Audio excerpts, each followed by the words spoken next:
Hello everyone, welcome to my channel మరడాన్ ముచ్చట్లు. ఈరోజు ఒక మంచి రెస్టారెంట్ స్టైల్ పన్నీర్ కర్రీని చూపిస్తాను.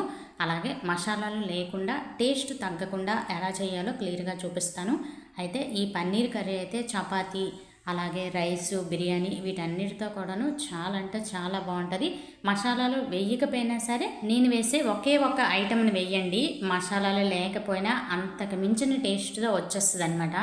అలాంటి పన్నీర్ కర్రీని మీకు ఈరోజు క్లియర్గా చూపిస్తాను. వీడియోని స్కిప్ చేయకుండా చూడండి. అలాగే మసాలాలు వేసిన రెస్టారెంట్ స్టైల్ పన్నీర్ కర్రీస్ కూడా ఉన్నాయి. ఇంట్రెస్ట్ ఉండేవాళ్ళు మన ఛానల్లోకి వెళ్ళి చెక్ చేయండి. ఇంకా లేట్ చేయకుండా ఈ పన్నీర్ కర్రీని ఎలా చేయాలో ప్రాసెస్ని అయితే స్టార్ట్ చేసేద్దాము. ఇప్పుడు స్టవ్ పై కడాయి పెట్టుకుని అందులో 1/2 టేబుల్ స్పూన్ ఆయిల్ వేసేసి 4 నుంచి 5 మీడియం సైజు ఉల్లిపాయల్ని ఇలా పొడుగ్గా ముక్కలు కట్ చేసి వేయండి. 2 ఇంచుల అల్లాన్ని, పొట్టు తీసిన వెల్లుల్లి రెబ్బల్ని 8 నుంచి 10 వరకు వేసేసి ఇవన్నీ కూడాను లైట్గా ఫ్రై అయితే చాలు అనమాట. బాగా కుక్ అయిపోవాల్సిన పని లేదు, 50% కుక్ అయితే చాలు. చూస్తున్నారా, ఇలా వీడియోలో చూపించినట్టు ఇలా వేగిపోయిన తర్వాత 2 మీడియం సైజు టమోటాలని ఇలాగ ముక్కలు కట్ చేసి వేయండి. అలాగే 2 టేబుల్ స్పూన్ పల్లీలు వేయండి. ఈ పల్లీల ప్లేస్లో మీరు జీడిపప్పు కూడా వేసుకోవచ్చు. ఆ రెసిపీ కూడా మన ఛానల్లో ఉంది. ఇంట్రెస్ట్ ఉండేవాళ్ళు మన ఛానల్లోకి వెళ్ళి చెక్ చేయొచ్చు అనమాట. అలాగే ఈ పల్లీలు పచ్చివి కాదండి, డ్రైవ్ అనమాట. పచ్చివైతే నానబెట్టి వేసుకోండి, అలాగైనా బాగుంటుంది. ఇలా డ్రైవ్ వేయించుకొని వేసుకున్నా చాలా బాగుంటుంది. ఇలాగా వేగిపోయిన తర్వాత అంటే టమాటాలు సాఫ్ట్గా అయిపోయిన తర్వాత గ్యాస్ ఆపేసి ఈ ఉల్లిపాయలు టమాటాలు బాగా చల్లగా అయిపోవాలన్నమాట. చల్లగా అయిపోయిన తర్వాత ఒక మిక్సీ జార్ తీసుకుని ఆ మిక్సీ జార్లో వేసుకోండి. నెక్స్ట్ ఏమో ఆ ఉల్లిపాయల్లోనే పచ్చి కొబ్బరిని వేసుకోండి. టేస్ట్ అయితే చాలా చాలా బాగుంటుంది. 10 నుంచి 12 ముక్కల వరకు వేసుకోండి. వేసుకున్న తర్వాత వీలైనంత మెత్తగా పేస్ట్ చేసుకోండి. అస్సలు వాటర్ ఏమీ వేయకుండానే రుబ్బుకోవాలన్నమాట. ఉల్లిపాయల్లో ఉన్న వాటర్ సరిపోద్ది, అస్సలు వాటర్ వేయకండి. చూస్తున్నారా, ఇలా ఉండాలన్నమాట.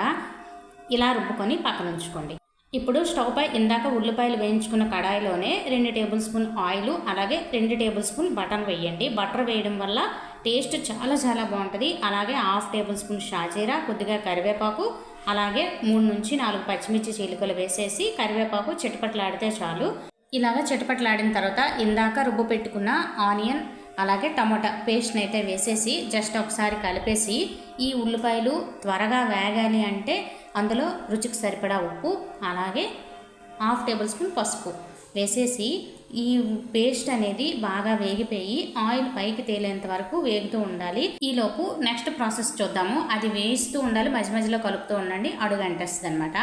ఈ పన్నీర్ కర్రీ కోసం నేను 200 గ్రామ్స్ పన్నీర్ తీసుకున్నాను. ఈ పన్నీర్ని నేను వీడియోలో చూపించినట్లు ఇలా ముక్కలుగా కట్ చేసుకోండి. ఒకవేళ మీకు పన్నీర్ చాలా సాఫ్ట్గా ఉంది, కట్ చేయడానికి అవ్వటం లేదు అన్నప్పుడు మీరు 5 నిమిషాలు ఫ్రిడ్జ్లో పెట్టండి. ఫ్రిడ్జ్లో పెట్టి కట్ చేశారనుకోండి, ఇలా మనకు నచ్చిన సైజులో ముక్కలుగా వచ్చేస్తుంది అనమాట. నేను వీడియోలో చూపించినట్టు ఇలా ముక్కలుగా కట్ చేసుకోండి.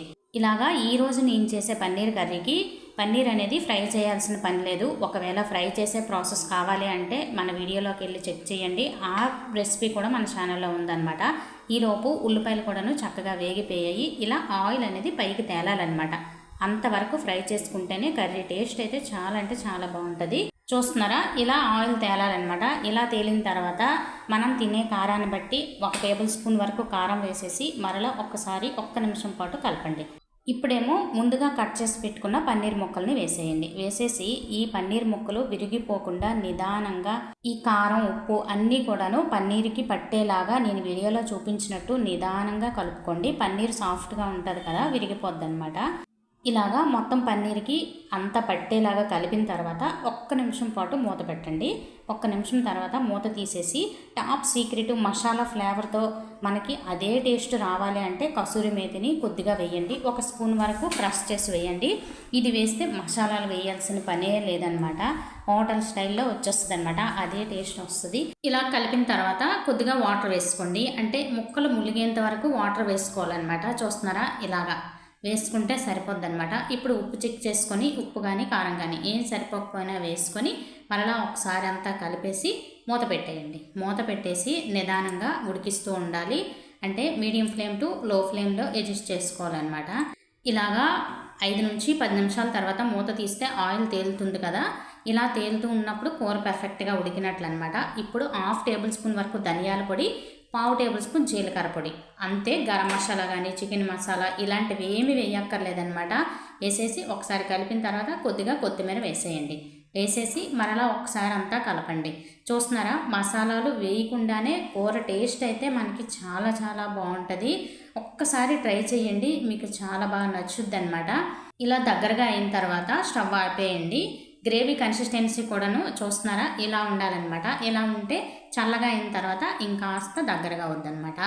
ఈ పన్నీర్ కర్రీని చపాతీతో కానీ రైసు, పుల్కా, రోటీ, బిర్యానీ ఇలాంటి వాటికి దేనికైనా చాలా అంటే చాలా బాగుంటుంది. ఒక్కసారి మీరు ట్రై చేయండి. ట్రై చేసి మీకు ఎలా వచ్చింది అనేది, లేదా మీకు నచ్చిందా లేదా అనేది కామెంట్లో కామెంట్ చేయండి. అలాగే కొత్తగా నా ఛానల్ ఎవరైనా చూస్తున్నట్లయితే ప్లీజ్ సబ్స్క్రైబ్ చేసుకుని ఒక లైక్ చేయండి. ఈ రెసిపీ నచ్చితే మీ ఫ్రెండ్స్కి, రిలేటివ్స్కి షేర్ చేయడం మాత్రం మర్చిపోద్దు. మన యూట్యూబ్ ఫ్యామిలీ మెంబర్స్ అయితే నన్ను సపోర్ట్ చేస్తూ ఉండండి. అలాగే రేపటి మరొక మంచి వీడియోలో మళ్ళీ కలుస్తాను. ఉంటాను ఫ్రెండ్స్, ఉంటాను మరి. బాయ్.